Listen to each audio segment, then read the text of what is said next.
आपका स्वागत है। आज हम लोग कोशिका विज्ञान का पार्ट 3 वीडियो लेकर आए हैं। आज हम लोग कोशिका विज्ञान का सबसे पहला ऑब्जेक्टिव क्वेश्चन टाइप शुरू करेंगे। प्रत्येक कोशिका किस रूप में होता है? तो प्रत्येक कोशिका जो होता है फ्रीडम रहना चाहता है, स्वतंत्र रहना चाहता है।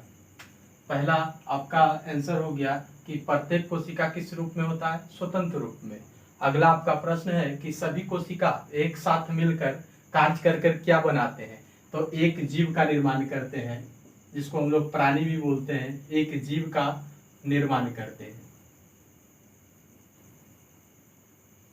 अगला प्रश्न है आपका, कोशिका के निर्माण जिस भी प्रक्रिया के द्वारा होता है, इसमें कोशिका को क्या कहा जाता है? तो क्रिएटर कहा जाता है।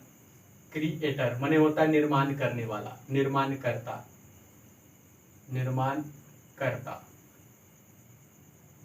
देखिए इसका आंसर आपका क्वेश्चन नंबर 3 का है कि कोशिका का निर्माण जिस भी प्रक्रिया के द्वारा होता है, इसमें कोशिका को क्या कहा जाता है? क्रिएटर। अब है कि पादप कोशिका में क्या क्या पाया जाता है? तो पादप कोशिका में सबसे पहले कोशिका भित्ति पाया जाता है। पहले लिखेंगे कोशिका भित्ति, क्योंकि पादप की कोशिका भित्ति किसका बना होता है? सेलुलोज का। फिर इसमें लवक पाया जाता है। लवक कितने प्रकार के होते हैं? 3 प्रकार के।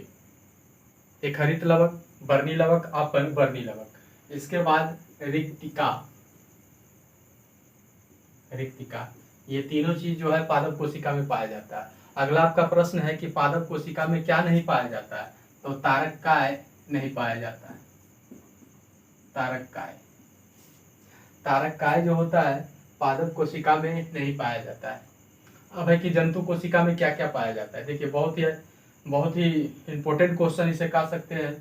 तो इसमें तारककाय पाया जाता है, रिक्तिका पाया भी जाता है और नहीं भी पाया जाता है। फिर आपका लवक नहीं पाया जाता है और कोशिका भित्ति भी नहीं पाया जाता है। प्लस का मतलब कभी पाया जाता है, माइनस का मतलब कभी नहीं पाया। ये एकदम बिल्कुल नहीं पाया जाता है, क्योंकि लवक जब भी पाया जाएगा तो आप जानते हैं कि पादप में पाया जाएगा। फिर कोशिका भित्ति भी किसमें पाया जाता है? पादप में। ऊपर वाले क्वेश्चन में लिखा हुआ है। अगर यहाँ नहीं समझ में आए तो आप ऊपर क्वेश्चन को देख के समझ सकते हैं।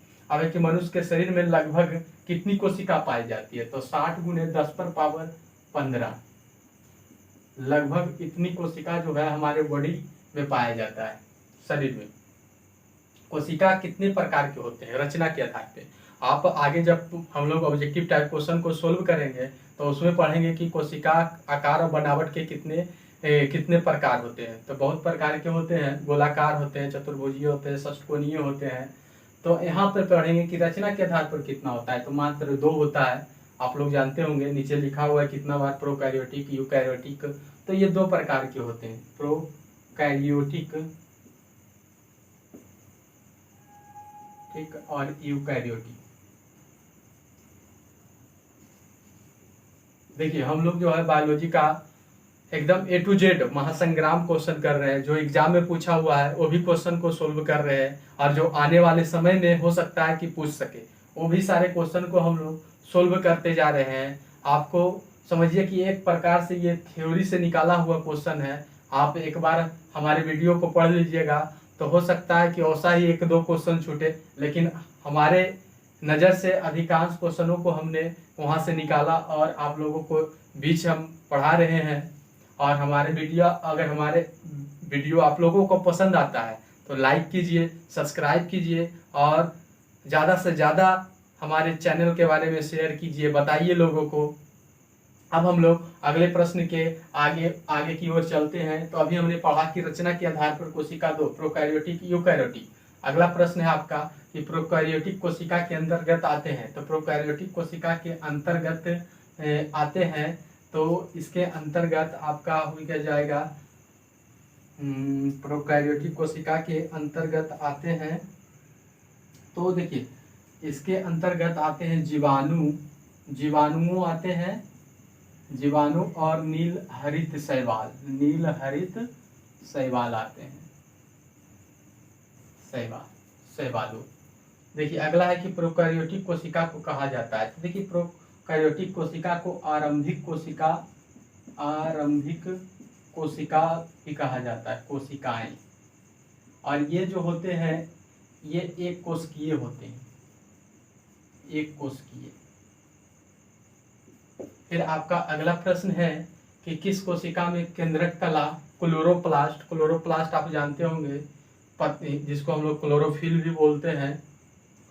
फिर है गोल्जी बॉडी, तारक काय, माइटोकॉन्ड्रिया, एंडोप्लाज्मिक रेटिकुलम।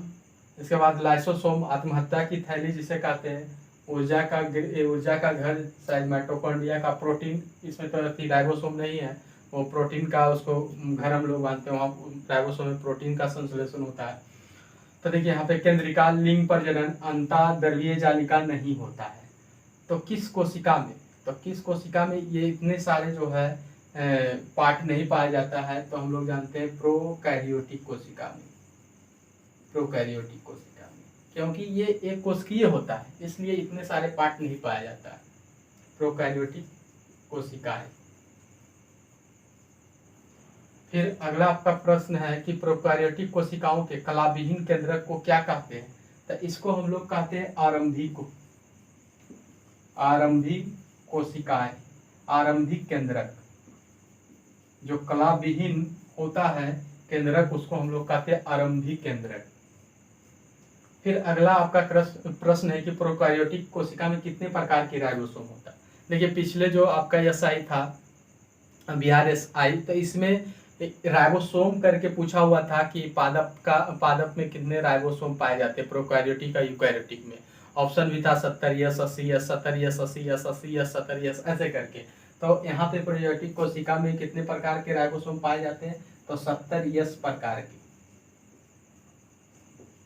फिर आपका अगला प्रश्न है कि नीले हरे शैवालों तथा जीवाणुओं में कौन सा कोशिका पाया जाता है। तो देखिए नीले हरे शैवालों तथा जीवाणुओं में कौन सा कोशिका पाया जाता है, तो रचना के आधार पर हमने अभी क्या पढ़ा कि 2 कोशिका होता है, तो यहाँ पर कौन सा हो जाएगा, प्रोकैरियोटिक, क्योंकि नीले हरे शैवालों को नीले हरे शैवाल तथा जीवाणु को प्रोकैरियोटिक कोशिका में रखा गया, कोशिकाएं।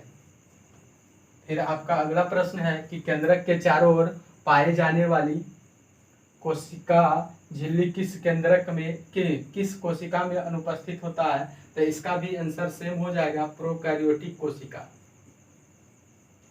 प्रोकैरियोटिक कोशिका में। प्रोकैरियोटिक कोशिका में जो होता है, प्रोकैरियोटिक कोशिका में केंद्रक झिल्ली नहीं होता है। फिर अगला है कि केंद्रक के चारों ओर पाए जाने वाली, ये तो हो गया आपका प्रश्न, नीले हरे शैवाल में कोशिका विभाजन किस प्रकार से होता है, तो इसका आंसर आपका हो जाएगा आसूत्री और मुकुलन द्वारा। देखिए कोशिका विभाजन 3 प्रकार से होता है, और तो यहाँ पे हम लोगों ने पढ़ा आसूत्री और मुकुलन द्वारा। फिर आपका अगला प्रश्न है कि नीले हरे शैवाल तथा जीवाणुओं या प्रोकैरियोटिक कोशिकाओं में डीएनए डीऑक्सीराइबोन्यूक्लिक एसिड जिसको हम लोग बोलते हैं तथा कसाभिका माने हो गया फ्लैजेला बना होता है। तो नीले हरे शैवाल जिसको हम लोग एक कोशिकीय कहते हैं या प्रोकैरियोटिक भी कहते हैं, ये सारा लिखा हुआ है यहाँ पे। तो इसमें एक कुंडली और केवल एक तंतु का बना होता है।